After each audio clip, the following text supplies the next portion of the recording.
Bismillahirrahmanirrahim. Assalamualaikum warahmatullahi wabarakatuh. Waalaikumsalam warahmatullahi wabarakatuh.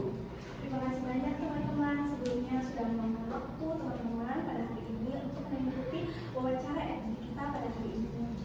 Nah, sebelumnya nih teman-teman, kami ingin memperkenalkan diri. Perkenalkan, saya Sarah Effendi, saya akrabnya disapa Arin. Kemudian teman saya Siti Maufidah SFPL, yang boleh panggil saya Fira. Kami berdua pada kesempatan kali ini akan menjadi fasilitator yang mendampingi kalian pada proses wawancara kita kali ini. Mungkin sebelumnya juga teman-teman bisa memperkenalkan diri masing-masing terlebih dahulu. Perkenalkan dirinya itu cukup pakai nama panggilan. ya, nama panggilan dan usia.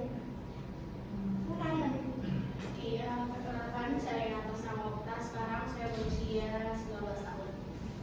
Kalau saya Dinda, usia saya sekarang juga 19 tahun. Saya Nisa, usia saya juga 19 tahun. Saya Mul, usia saya 19 tahun. Dan saya Farid, usia saya 19 tahun. Sebelumnya nih, gimana kabar teman-teman nih pada hari ini? Baik. Gimana nih perjalanannya sebelum ke sini? Apakah lancar atau mungkin terjebak macet atau gimana?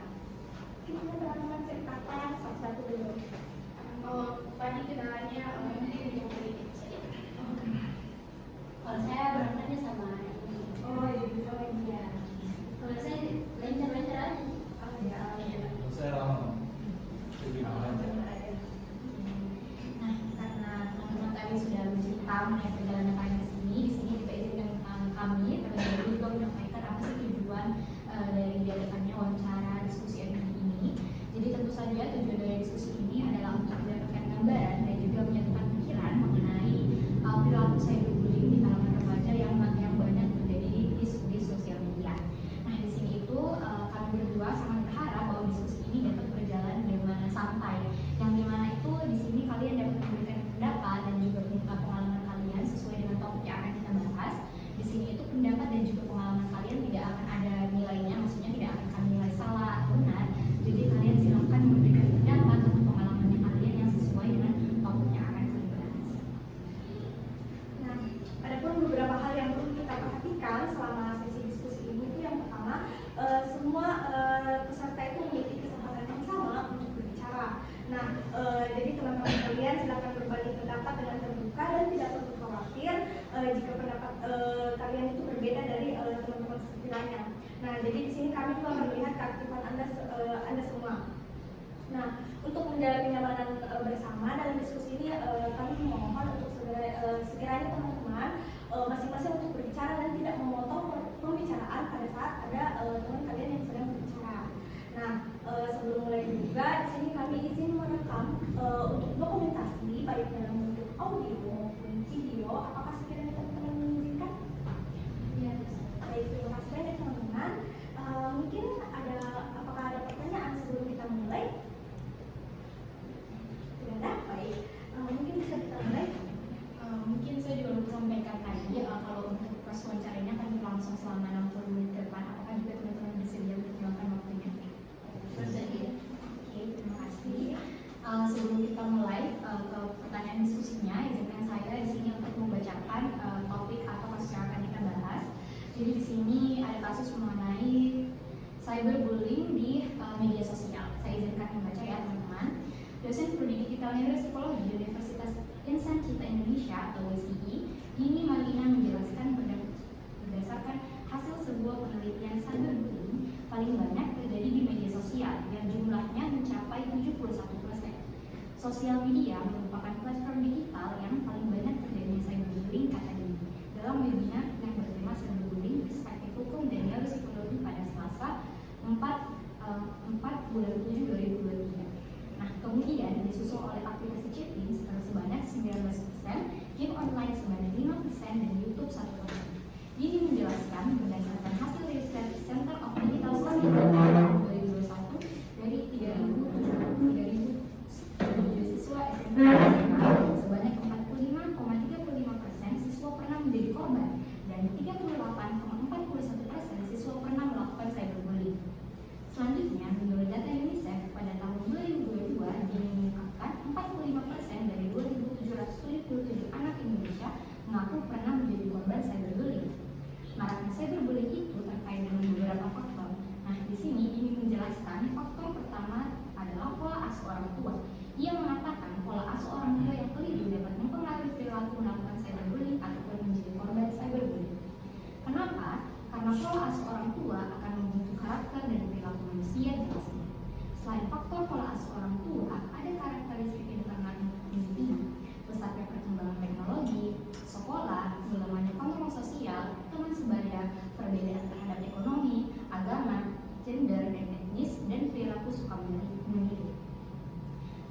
dari cyberbullying pada psikologi itu meliputi depresi, marah, stres, atau dari excitement yang menurun, malu, tidak bisa berkonsentrasi dalam belajar ataupun bekerja. Disusul juga dengan perasaan takut, cemas, merasa tidak aman, merasa kesepian, kepercayaan diri yang rendah, dan menghindari interaksi sosial dan bahkan terjadinya bunuh diri. Nah, di sini ingin mengungkapkan bahwa cyberbullying cenderung mengalami dampak mental yang lebih serius dibandingkan bully di dunia nyata. Nah, dampak negatif cyberbullying tidak hanya berdampak negatif pada korban, tetapi juga pada pelaku. Ingin menjelaskan, dampak cyberbullying pada pelaku adalah perilaku agresi, rasa percaya diri dan harga diri yang tinggi, cenderung agresif terhadap kekerasan, berwatak keras, mudah marah, dan juga impulsif. Kemudian disusul dengan toleransi yang rendah, rasa empati yang kurang, merasa memiliki kekuasaan terhadap keadaan, cenderung tidak dapat mengembangkan hubungan sosial yang sehat. Nah, perilaku cyberbullying ini cenderung kurang memiliki rasa bersalah terhadap korban karena para pelaku mayoritas anonim dan dapat memiliki identitasnya.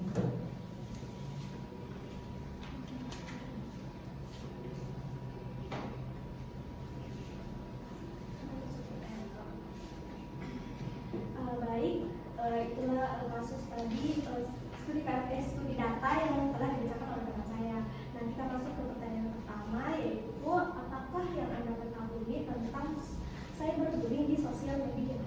Mungkin ada yang ingin pertama menjawab.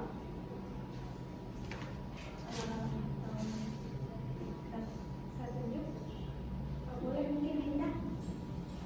Yang saya tahu tentang cyberbullying, yang saya tahu itu cyberbullying ini tindakan atau perilaku seseorang yang menyudutkan seseorang yang lain, tetapi berada di platform online atau yang di media sosial.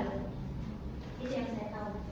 Mungkin dari teman-teman yang lain ingin menambahkan atau ada menurut pendapatnya kalian sendiri, silakan. Oke, jadi benar tadi yang dikatakan oleh Linda bahwa cyberbullying itu ada tindakan pembulian yang bisa kita katakan itu pembulian secara tidak langsung, bisa lewat digital, bisa contohnya di sosial media seperti Instagram, Facebook, WA, dan menurut saya itu cyberbullying sendiri itu berpengaruh besar terhadap seseorang. Kalau cyberbullying menurutku tuh bullying yang dilakukan oleh seseorang itu terus bisa juga dilakukan lewat di sosial media seperti TikTok, YouTube. Saya juga pernah merasakan itu cyberbullying. Saya jadi korban. Kalau menurut saya itu cyberbullying itu sekedar di teknologi digital yang banyak terjadi di antara masyarakat, di mana bisa menyebabkan keinginan atau kata-kata yang kasar. Kalau menurut saya cyberbullying itu ujaran kebencian yang dilakukan di sosial media ataupun di platform media online yang dilakukan seseorang untuk menyerang targetnya.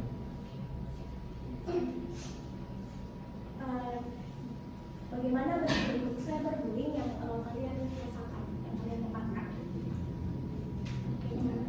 Dapat ini kata-kata kasar, terus kayak berdebat, tapi dia tuh merasa benar sendiri, tidak mau mendengarkan jawaban orang lain, merasa dia paling benar begitu. Kalau saya salah satu tindakannya itu seperti berkomentar di postingan seseorang yang buruk, yang dapat menyebabkan dampaknya itu ke orang itu menjadi tidak percaya diri. Itu salah satu tindakan cyberbullying, berkomentar di postingan orang lain yang tidak baik. Kalau saya sendiri ya tadi mengenai pertanyaan itu kan tadi Gimana bentuk cyberbullying yang kalian dapatkan? ya kalau berbicara pengalaman ya, kalau cyberbullying itu yang saya dapatkan pas mungkin SD, SMP, SMA.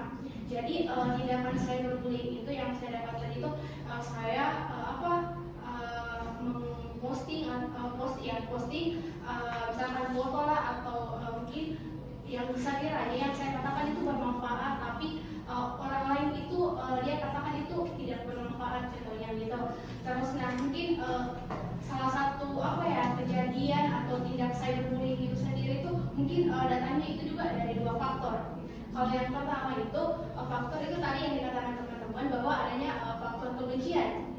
Terus yang kedua itu yang saya rasakan itu juga sepertinya faktor iri hati lah tentunya. Mungkin teman-teman ya bukan misalkan dia belum bisa menjadi diri sendiri, lalu dia ingin juga berperilaku seperti itu, tapi dia tidak bisa, jadi dia juga itu yang katakan tadi cyberbullying itu. Jadi kasus cyberbullying itu saya dapatkan, tapi seiring berjalannya waktu kita pasti bisa menanggapi tentang cyberbullying tersebut.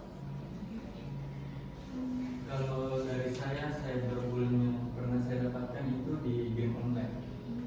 Kadang kalau mainnya kurang bagus di game online dapat kata-kata kasar yang tidak enak di hati. Itu saya di cyberbullying. Jadi Pak maksud itu domain kayak orang percaya diri dengan orang untuk bermain sosial media lagi. Oke, selanjutnya saya akan menanyakan pertanyaan. Bisakah mungkin kalian menceritakan bagaimana kalau dari kalian bagaimana sih pengalaman cyberbullying itu bisa terjadi? Mungkin ada yang duluan sekarang. Ini terjadinya itu seperti karena perbedaan pendapat di sosial media. Satu bilang ini benar, yang satu yang bilang ini salah, tapi jawabanku yang benar, jawabannya orang lain salah. Itu kayak kurangnya toleransi lah. Oh, jadi maksudnya itu kamu tuh memposting sesuatu, tapi teman-teman online kamu tuh kurang setuju. Iya, maksudnya soal statement yang saya bilang. Oh, Dia merasa dirinya yang benar, terus yang lain salah. mungkin ada dari teman-teman yang lain.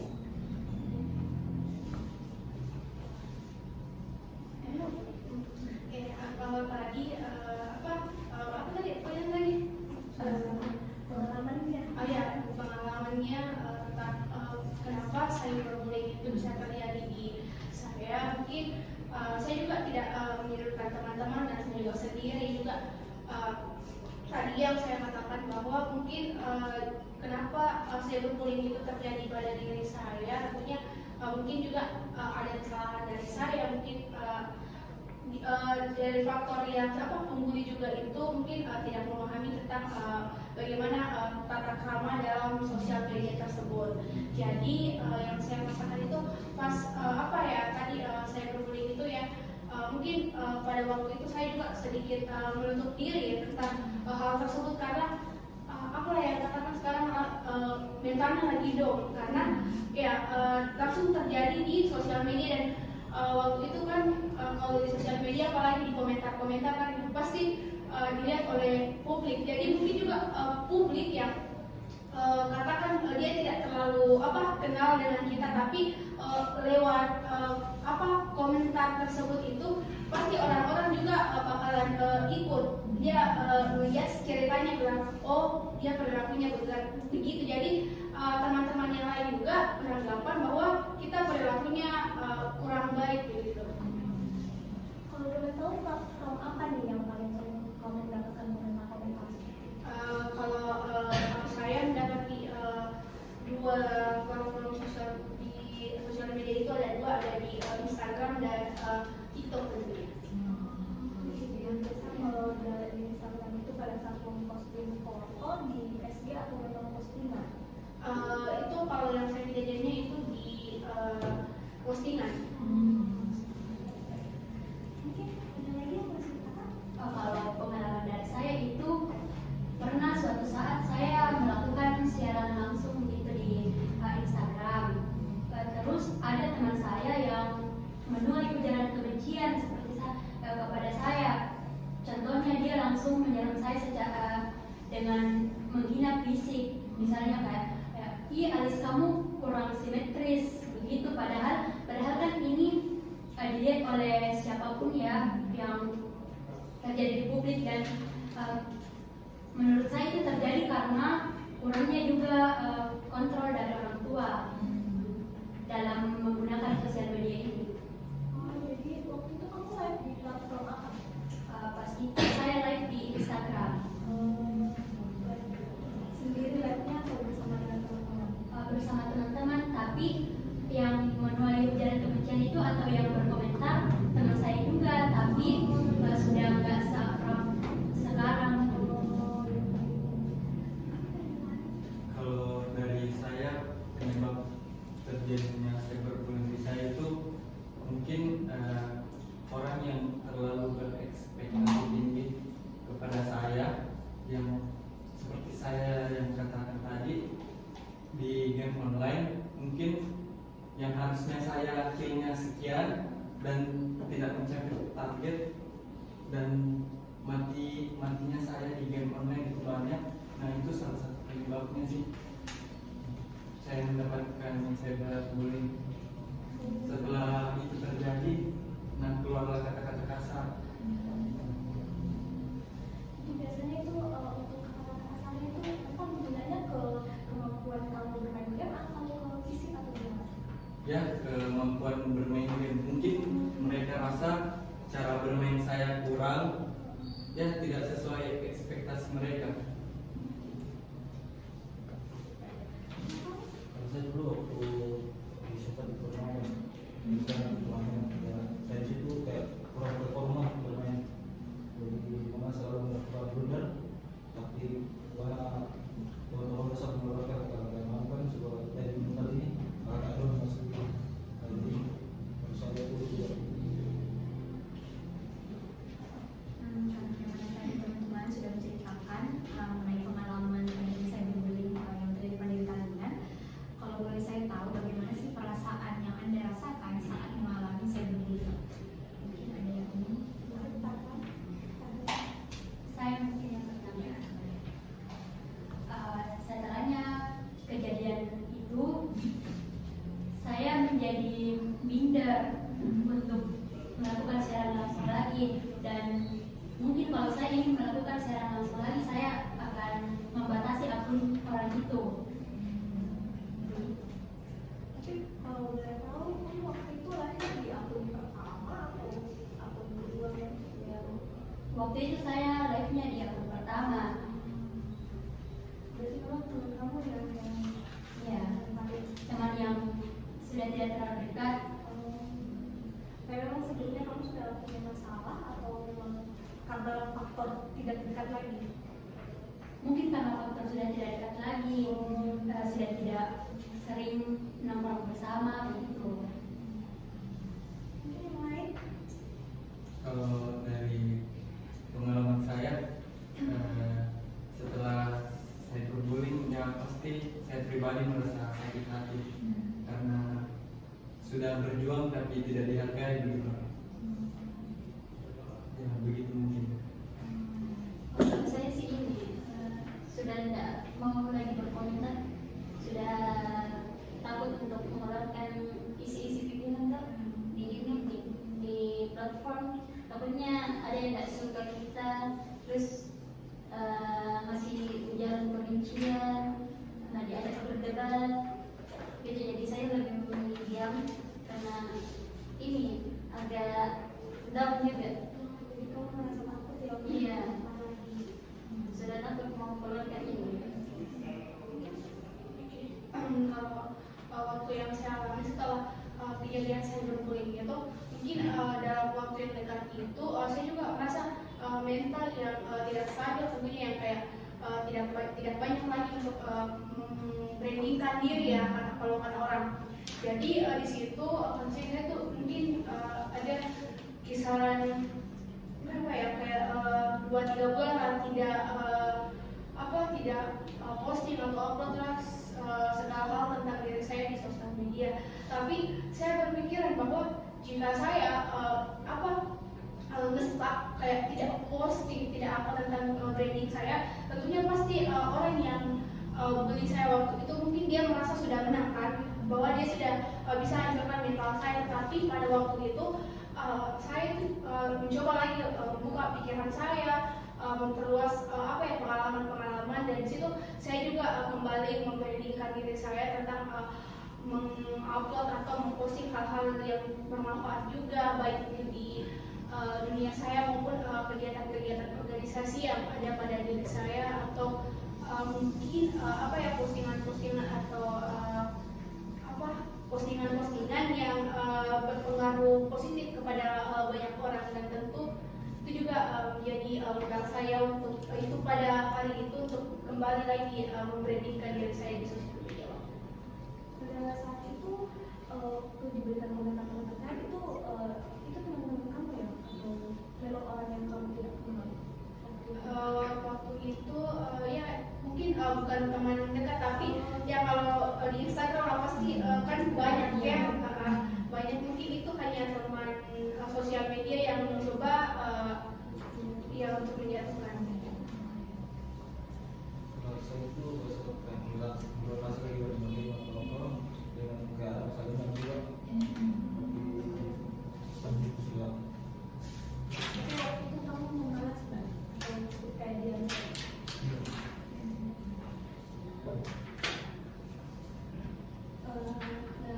Tadi itu apa dampak yang kamu rasakan setelah mengalami cyberbullying? Tidak percaya diri. Apa yang kamu rasakan? Bagaimana setelah kamu mengalami cyberbullying? Setelah saya mengalami cyberbullying itu, saya sudah tidak percaya diri lagi. Saya sudah tidak mau berkomentar banyak. Saya sudah berdiam diri. Kalau mau berkomentar, dipikir panjang lagi, ini dampaknya bakal gimana ke depannya, bakalan ada orang yang beda pendapat lagi sama saya atau enggak. Jadi saya lebih milih ini diam. Kayak orang-orang di sekitar kamu tuh merasakan dengan perubahan yang kamu alami itu? Merasakan sih, soalnya saya tuh kayak agak ekstrovert. Jadi kalau diam sedikit pasti ditanya kenapa diam.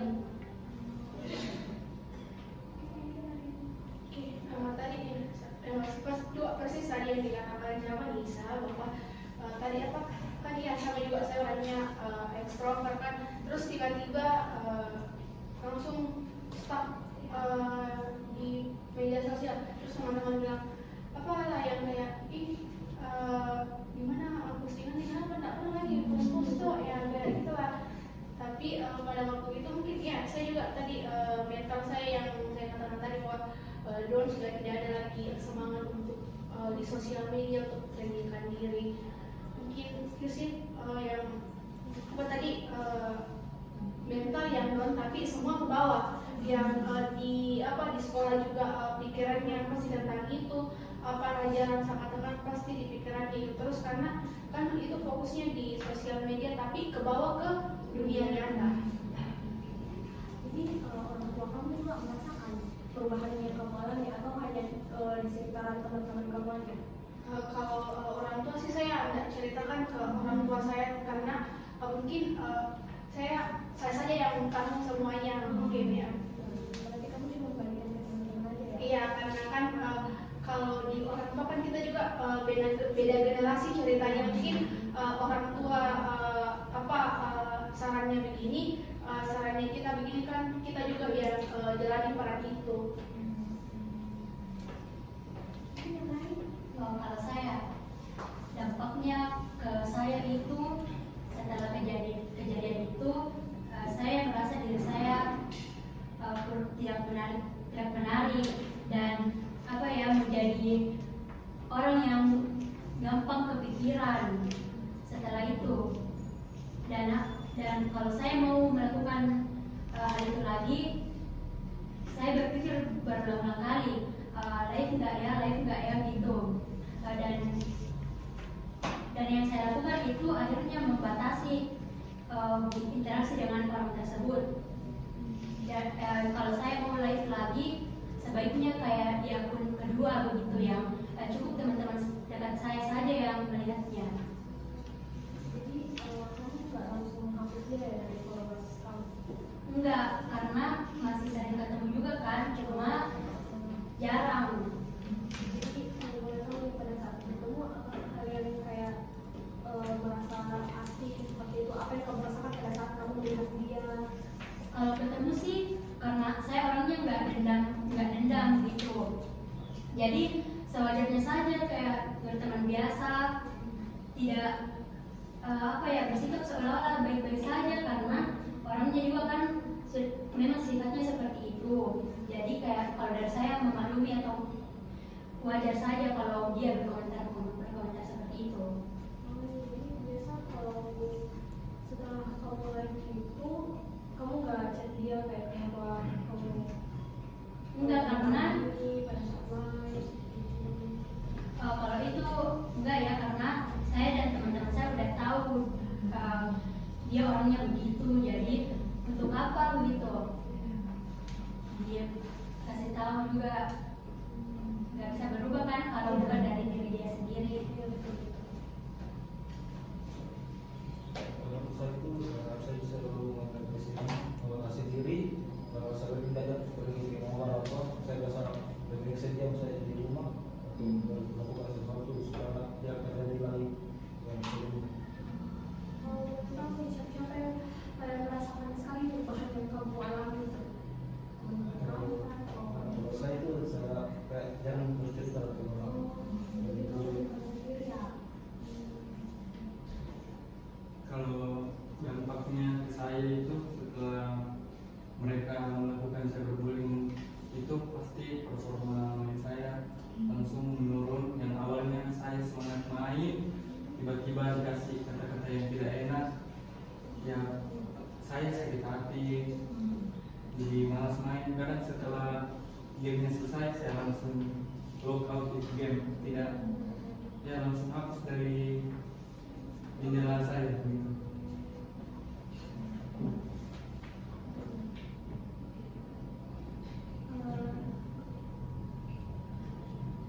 Jadi kalau menurut teman-teman sendiri apa nih yang menyebabkan bisa terjadinya cyberbullying?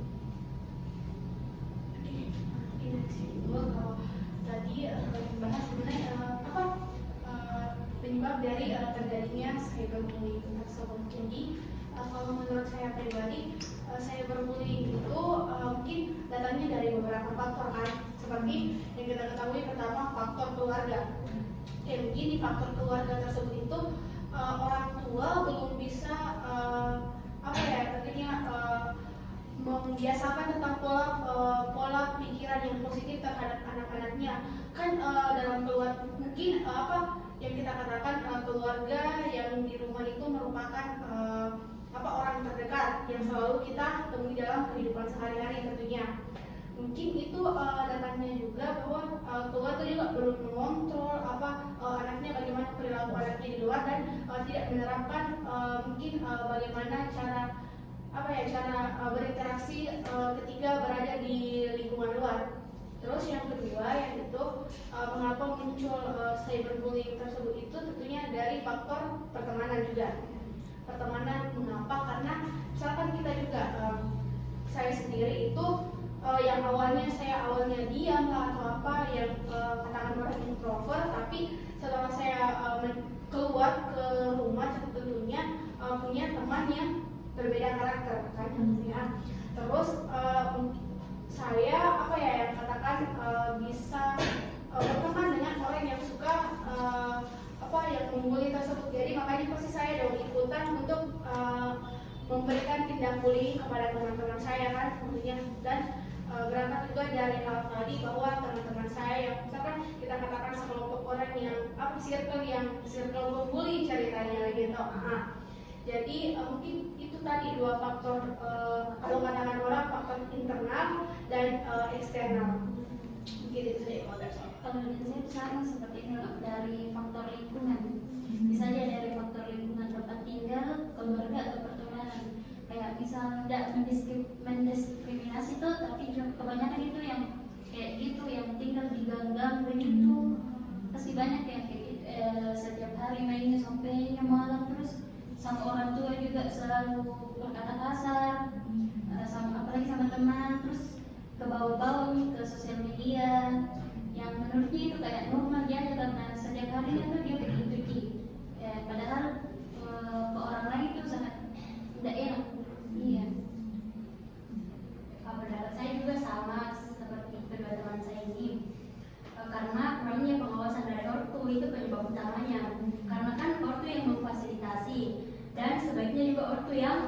mengontrol anaknya, mendidik dengan baik, bagaimana sosial media dengan baik supaya tidak terlibat menjadi peran bullying. Saya itu dari kebanyakan dari tongkrong teman-teman. Nah, jadi mana kayak kurangnya satu mikir, satu pola pikir dengan kayak istrinya, dengan segi dari keegoisan mereka, jadi mereka lebih memilih keegoisan mereka masing-masing sehingga satu yang terjadi problem. Saya sama dengan mereka, yang faktor utamanya itu lingkungan mereka. Kalau mereka bergaul dengan orang-orang yang sering membuli atau menjudge orang lain yang tidak baik, pasti orang-orang itu akan terbawa arus.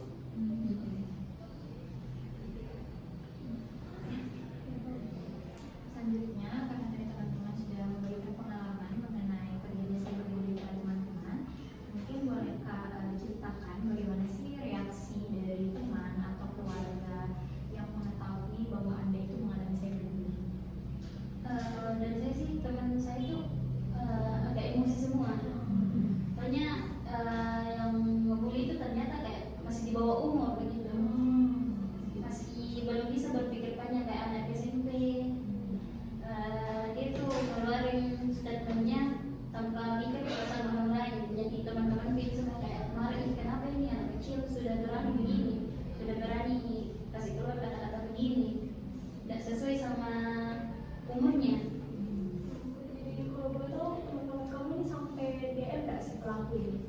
Enggak sih, soalnya dia juga ini bilang anak kecil ini nggak usah, kasih peringatan sedikit-sedikit aja, nggak usah di Jadi kalau peringatannya itu dalam artian didatangi langsung? enggak. Ini dia komentar di ininya. Oh, biasa nih, balas komentar ya? Bilang kamu nggak boleh kayak gini. Tapi kalau ada itu enggak sampai ke labrak.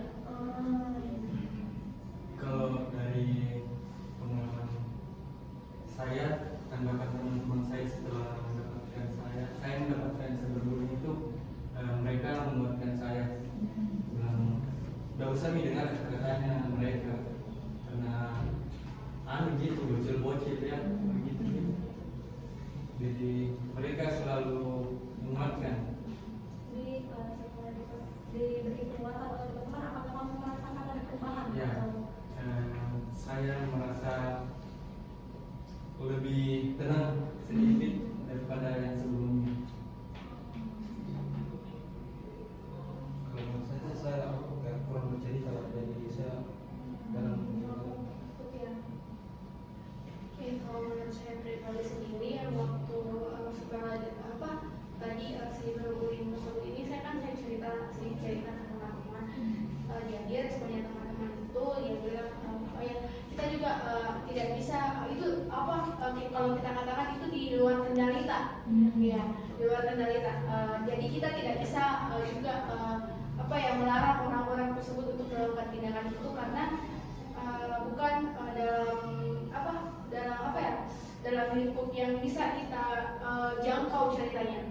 Jadi waktu itu saya sharing ke teman-teman, terus sudah gitu teman-teman juga bilang tidak usah saja meladeni orang-orang seperti itu, mungkin itu orang-orang juga iseng lah, atau mungkin memang ada sedikit kebencian sama diriku. Jadi pada waktu itu teman-teman katakan bahwa tidak apa-apa saja, mungkin itu yang orang katakan bahwa tidak luput memang dari sosial media itu, kita tidak bisa mendapat hujatan dari netizen luar. Jadi pas sudah itu saya ceritakan, terus ya sama juga yang teman-teman bilang bahwa masih teman-teman kasih dorongan lah supaya motivasi supaya bisa bangkit kembali. Jadi waktu itu saya sudah dikasih motivasi dan dorongan untuk bisa kembali lagi, dan seiring juga waktunya berjalan bahwa tadi teman-teman juga bilang bahwa tingkatkan saja value-nya supaya orang-orang bisa katakan bahwa dia tidak menampakkan hal tersebut di media sosial dan tidak mengurung diri. Gitu saya. kalau berarti setelah diberikan dukungan apakah kamu menjadi semangat, lebih berkurang merasa sakit hatinya karena saya begini Ya, kalau sudah bercerita dengan teman-teman itu ya saya mendapat keterangan tentunya tersendiri dan itu juga menjadi motivasi bagi saya bagaimana kedepannya saya bisa mengembangkan diri saya, mengasah skill-skill saya dan tentunya bisa memberikan aura positif kepada orang lain. Kalau saya itu sama saja dengan saudara siapa namanya Farid. Teman-teman saya juga begitu menguatkan saya dengan mengatakan tidak usah kau pedulikan karena memang dia orangnya seperti itu. Dan tapi dampaknya itu masih tetap ada dalam diri saya, kayak masih tetap tidak percaya diri dalam kalau mau melakukan sesuatu lagi. selain dukungan dari teman, kalau dari keluarga Kalau dari keluarga saya tidak cerita ke keluarga karena menurut saya masih bisa saya masih bisa saya atasi. jadi cuma di teman saja ya. Ya. Jadi pertanyaan selanjutnya itu apa yang kamu lakukan ketika kamu menjadi korban cyberbullying? Kayak waktu menjadi korban itu apa yang kamu rasakan dan apa yang kamu perbuat? Kalau awalnya itu saya merasa sedih, tapi lama-lama saya berpikir kayak kenapa apa ini kayaknya karena sudah fitrahnya nih orang pasti ada suka kayak ada tidak suka gitu. Dan itu tidak bisa tidak bisa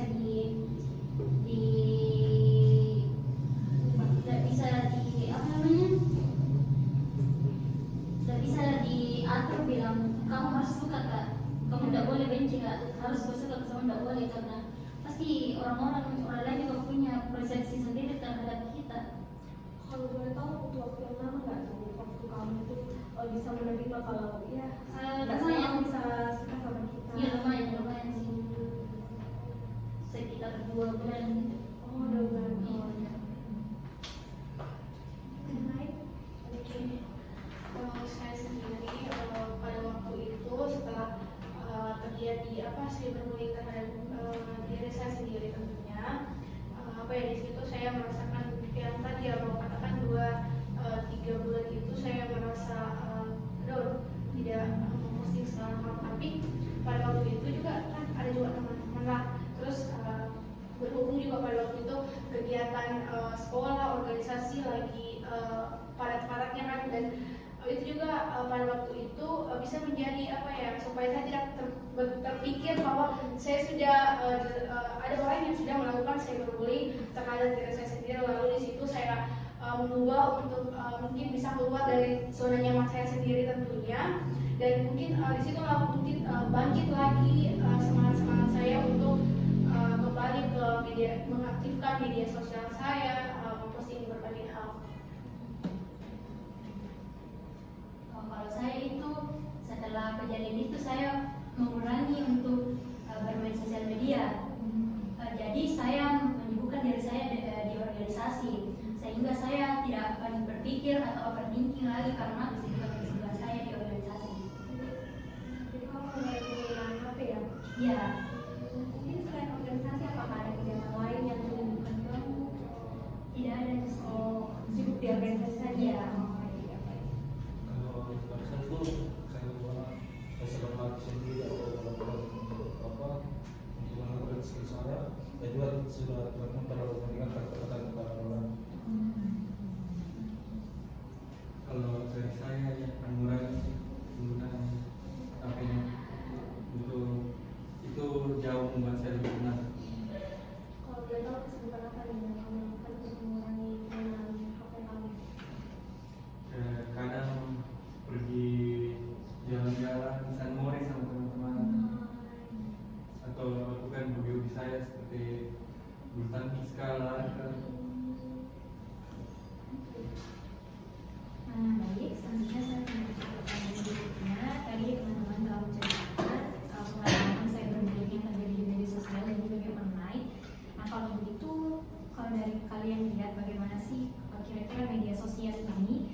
dapat digunakan untuk mencegah terjadinya cyberbullying?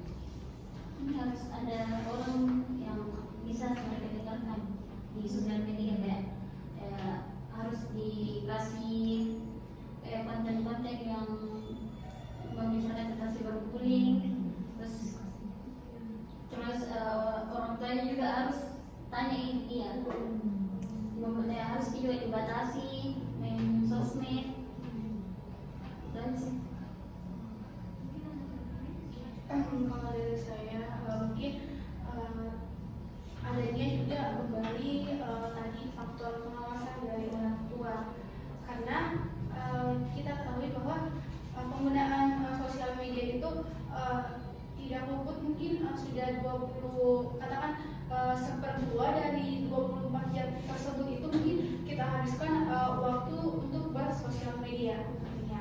Jadi mungkin kalau pendapat saya bagaimana cara mengatasi tentang seperti apa ya tadi yang dikatakan tentang supaya minimnya lagi sifat terjadinya cyberbullying itu yang pertama juga baik dari sosial media tentunya sendiri tadi bahwa harus adanya edukasi yang disiapkan dari misalkan contoh contohnya saya bergabung dalam misalkan dikatakan di apa ya di forum genre kan itu di genre bahas tentang juga cyberbullying contohnya. Jadi kita berikan edukasi kepada teman-teman di sosial media dan kalau secara fisiknya sendiri itu misalkan kita datang ke suatu tempat misalkan di sekolah atau di lingkungan tempat tinggalnya mereka untuk mengedukasi bagaimana caranya melakukan atau bagaimana caranya untuk melakukan bersosial media dengan bijak. Jadi kan banyak konten-konten yang harus kita berikan kepada mereka dan selanjutnya itu juga tadi bahwa pengawasan dari orang tua kembali bahwa juga penggunaan sosial media tersebut itu harus bukan dibatasi tapi harus adanya kan di sosial media itu juga tidak luput pasti semua positif dan negatif, pasti ada yang positifnya dan ada yang negatifnya. Jadi kita juga tentunya sebagai pengguna media sosial tersebut itu mungkin kalau kita sudah paham atau sudah mengerti tentang bagaimana caranya bijak bersosial media tersebut, jadi kembali juga kepada diri kita sendiri bahwa bagaimana caranya menggunakan sosial media dengan baik. Lalu mungkin mungkin juga itu dari lingkungan juga tadi saya bilang bahwa pengaruh dalam diri kita itu sendiri kita bisa mengarah ke positif ke arah negatif itu juga kembali ke circle pertemanan atau organisasi-organisasi yang kita ikuti, dan itu juga bisa mencegah adanya tindakan cyberbullying karena kita berada di lingkungan yang positif. Itu saja dari saya. Kalau saya setuju sih sama saudari Okta bahwa perlunya edukasi dari platform online juga agar para pelaku cyberbullying ini itu dapat sadar kalau tindakan yang dilakukan itu tidak benar dan perlu dijauhi hal-hal yang negatif seperti itu. Dan di sini yang berperan penting juga itu orang tua dalam pengawasannya seorang anak dalam bermain sosial media. Jadi kalau menurut kami sendiri, apakah orang tua dari pelaku itu untuk mengurangi penggunaan handphone? Iya, kalau orang tua sudah mengetahui anaknya, sebaiknya orang tua tersebut itu membatasi anaknya untuk tidak terlalu berfokus ke media sosial dan sebaiknya untuk melakukan hal-hal yang kegiatan-kegiatan yang berbau positif. Satu lebih saya bulan ini dibatasi dari umurnya umur 18 tahun ke atas, dan kadang kita mengumumkan kebanyakan lagi ikuti teratur bicara kasar itu. Jadi kemungkinan dari situlah masyarakat terjadinya kemudian jadi dimana dia tersebut itu harus dibatasi. Kalau dari saya sama, karena pelaku cyberbullying itu lebih banyak mungkin dari anak-anak karena mereka mereka belum paham situasi dan kondisinya dan kurangnya pengalaman dari mereka, jadi mereka melontarkan kata-kata atau hal yang membuat korbannya itu tidak nyaman. Jadi itu salah satu penyebabnya.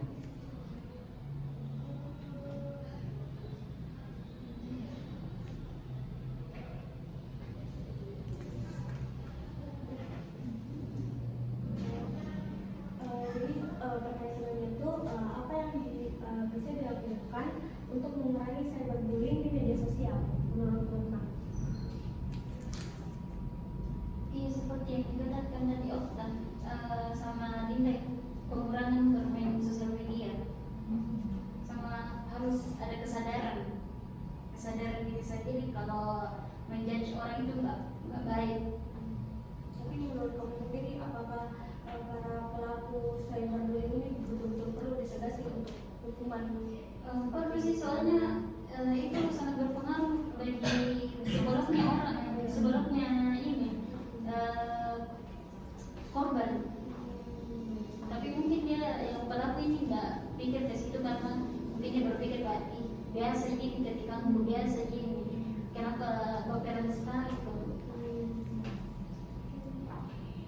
Mungkin tadi soal yang dikatakan bisa bahwa pembeli itu tidak sampai pikirannya bahwa bagaimana nanti perilaku korban ke depannya. Mungkin yang dikatakan sama pembuli itu bahwa dia bilang contohnya bahwa menurut dia itu adalah hal yang sepele, tapi si korban tersebut ini dia katakan bahwa bukan hal sepele, yang mungkin itu juga bisa kembali lagi kepada tadi apa yang di mentalnya korban tersebut itu, apakah dia bisa beraktivitas seperti biasanya atau mungkin dia akan mengurung diri. Jadi bahwa tadi yang juga dikatakan bisa tadi bahwa penggunaan sosial media itu juga sangat penting, tapi perlu kita ketahui bahwa kita sekarang sudah berada di era teknologi yang bisa kita katakan bahwa semuanya itu berbasis teknologi, tapi kembali lagi kita juga harus bijak dalam penggunaan sosial media tersebut. Itu jangan sampai kita katakan juga bahwa teknologi sudah ada lalu lantas kita mengurangi interaksi secara langsung itu sendiri, karena beda kan lewat interaksi lewat sosial media itu sendiri dan interaksi langsung. Mungkin yang kita katakan di sosial media itu bagi kita itu benar, tapi yang dikatakan pada orang itu dia mungkin agak kurang setuju dengan pendapat kita, tapi ketika kita bertemu langsung kita sependapat dengan mereka. Itu saja. Kalau kamu sendiri sudah menyukai interaksi secara sosial media atau langsung? Kalau saya orangnya tergantung kondisi juga, tapi lebih bagusnya itu saya suka bertemu langsung, karena mungkin lebih dapat kayaknya kalau bertemu langsung. Dan kalau kan di sosial media itu juga kalau misalkan chat itu agak terbatas dan agak lain yang kita katakan orang juga tadi dia juga lain pendapatnya. Jadi mungkin saya lebih suka berkomunikasi secara langsung, karena itu bisa langsung ketahui ya gerak tubuhnya, cara berbicaranya juga itu kita bisa langsung lihat. Iya, karena kalau chattingan itu kayak intonasi kita baik, tapi dia baca itu intonasinya agak emosi. Beda kalau bertemu langsung Ki. Tapi kalau menurut kamu sendiri, apakah para pelaku cyberbullying itu perlu untuk dihukum? Ya, kalau perlu dihukum kan itu perilaku atau pidana dalam hukum itu sudah ada ya. Tapi saya juga kurang tahu tentang itu di ayat berapa, pasal berapa tentang perilaku cyberbullying tersebut. Tapi saya juga sudah terjun langsung dan sudah saya dapati bahwa bagaimana hukuman dari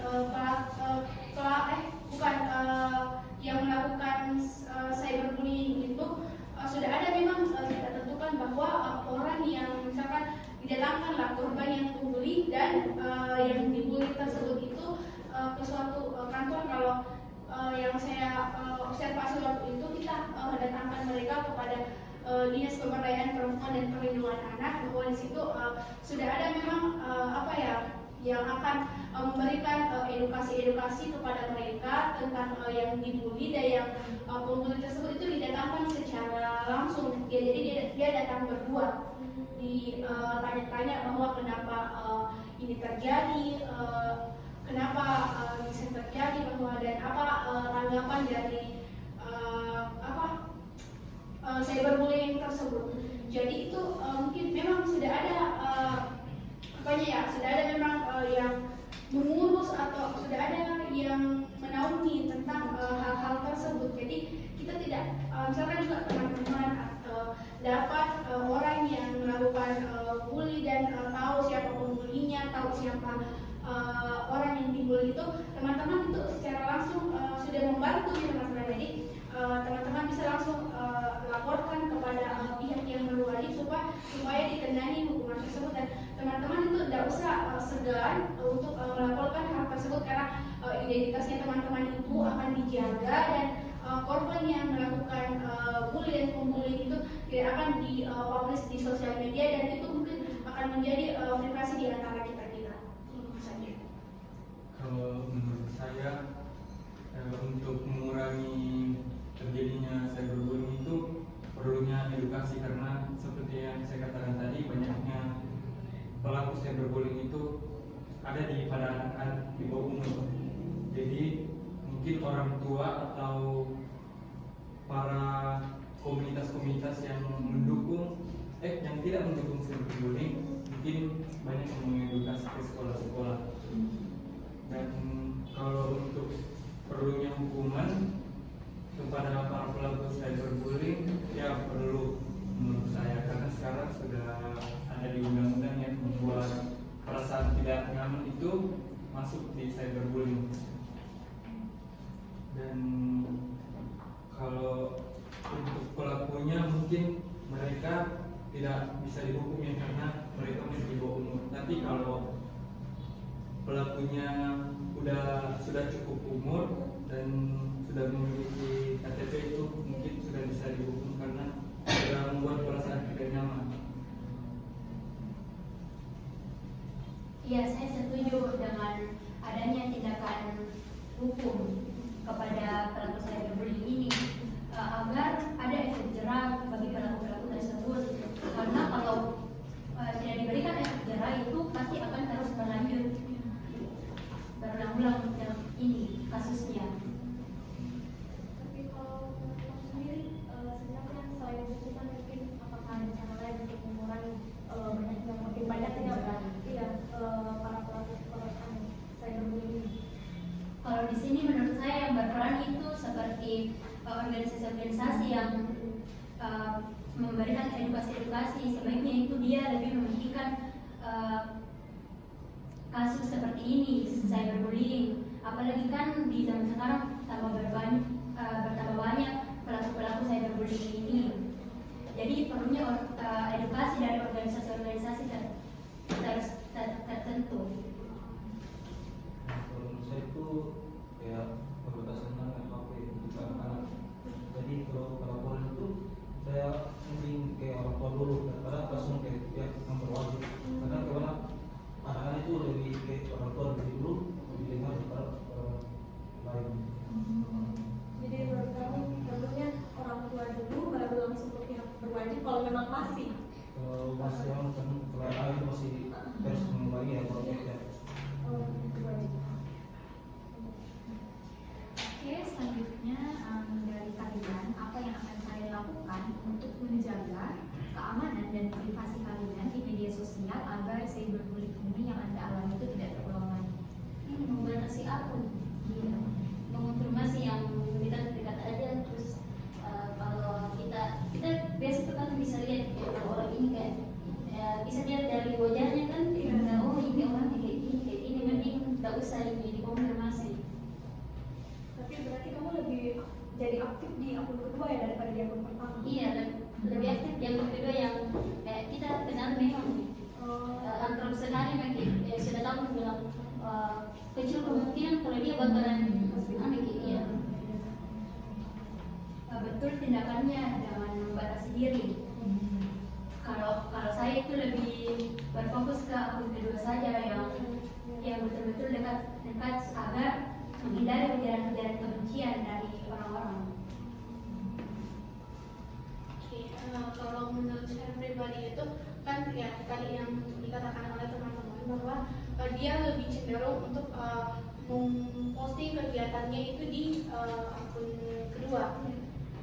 Jadi kan kita juga pasti teman-teman pasti punya first sama akun ya misalkan. Nah, jadi ya mungkin tadi teman-teman katakan lebih banyak memposting di akun second terhadap apa ya tadi apa namanya ya kegiatan teman-teman sendiri.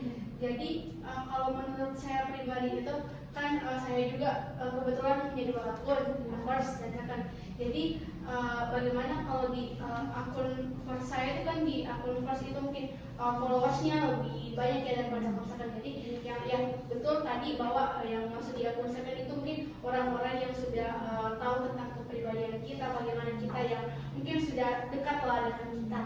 Jadi di akun first itu saya gunakan. Jadi saya itu juga tidak privat akun first saya, tidak saya privat. Mengapa saya tidak alasan saya sendiri kenapa saya tidak privat akun first saya, tapi second kok saya privat ya, tapi first tidak. Sempat setahun saya tutup akun first saya dan itu juga nol postingan apa semua tadi itu tidak ada. Tapi setelah kejadian tersebut itu saya buka kembali akun saya aktifkan, saya tulis akun saya, tidak ada privasi di akun saya itu. Mengapa? Karena mungkin di situ saya merasa bahwa ini akun first saya ini akan menjadi branding saya nanti sama orang-orang banyak. Mungkin jadi branding saya mungkin lewat dari akun saya bisa dikenal oleh banyak orang. Mungkin ya tadi juga tidak terlepas dari hujatan-hujatan atau pelaku cyberbullying itu kembali lagi bahwa itu berada di di luar kendali kita. Jadi tidak apa-apa kalau misalkan ada cyber itu mungkin bisa saya pribadi itu bisa atasi hal tersebut. Jadi tapi kembali lagi yang tadi dikatakan juga teman-teman, kita juga sebagai pelaku sosial media juga harus pintar menggunakan sosial media tersebut. Jadi tindakan saya itu sih saya juga tidak membatasi sih, tapi saya terus juga mengeksplor diri saya lewat sosial media.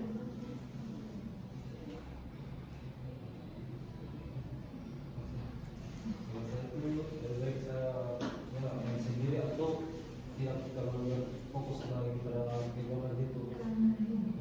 Dan 2 lebih ke memblokir akun yang melakukan itu. Sama saya juga turun interaksi sosial media. Baik, kita tadi itu sudah sampai di pertanyaan terakhir. Nah, di sini saya ingin mengumpulkan seluruh jawaban serta cerita pengalaman dari teman-teman sekalian dalam mengalami cyberbullying. Nah, yang pertama itu, kalau menurut teman-teman sendiri, cyberbullying itu merupakan tindakan bully di media sosial. Nah, untuk kalau bentuk-bentuknya sendiri itu dalam bentuk perbedaan pendapat, ada komentar jahat pada saat live atau pada postingan, ada juga komentar jahat pada saat bermain game online. Nah, untuk dampaknya sendiri itu teman-teman mungkin pada awalnya merasakan sedih, merasakan sakit hati, tapi syukurnya teman-teman sekalian bisa melewati tantangan tersebut. Dan kalau untuk reaksi teman-teman sekalian mungkin memang marah, tapi tidak sampai untuk membuli kembali pelaku dari cyberbullying tersebut. Dan untuk menurut teman-teman sendiri memang penting untuk pola asuh orang tua untuk mengurangi terjadinya cyberbullying ini. Selain itu menurut teman-teman juga kalau penting memang untuk walaupun mungkin memang melewati orang tua dulu baru ke pihak berwajib, tapi memang penting untuk memberikan hukuman kepada para pelaku cyberbullying ini agar tidak terulang kembali. Dan sebenarnya juga untuk caranya teman-teman sekalian menjaga keamanan serta privasinya teman-teman itu dengan cara lebih aktif di akun sosial media yang di akun kedua daripada di akun pertama, dan lebih memilah orang-orang yang bisa masuk di akun tersebut seperti itu. Oke, karena tadi teman saya telah mengungkapkan hasil kesimpulan dari proses diskusi kita kali ini, mungkin kita juga sudah memasuki penghujung dari proses diskusi kita kali ini. Saya ucapkan terima kasih banyak, dan waktu dan sesuai kesepakatan kita di awal, waktu proses diskusi ini hanya akan berlangsung sekitar 60 menit, dan waktu juga telah menunjukkan berlalunya 60 menit. Sekali lagi saya ucapkan terima kasih kepada teman-teman yang telah menyempatkan waktunya, karena tentu saja pendapat dan juga pengalaman yang kalian berikan ke kita itu telah memenuhi tujuan dari awal proses diskusi ini, dan juga telah menyatukan berbagai pandangan yang telah teman-teman berikan. Saya ingatkan sekali lagi bahwa segala hal atau informasi yang kalian berikan kepada kami tentu saja tidak akan digunakan untuk hal di luar dari tujuan dari wawancara ini. Sekali lagi mungkin saya ulang, saya ucapkan terima kasih banyak, dan informasi dari kalian sangat berharga. Kurang dan lebihnya mohon dimaafkan. Kami mohon maaf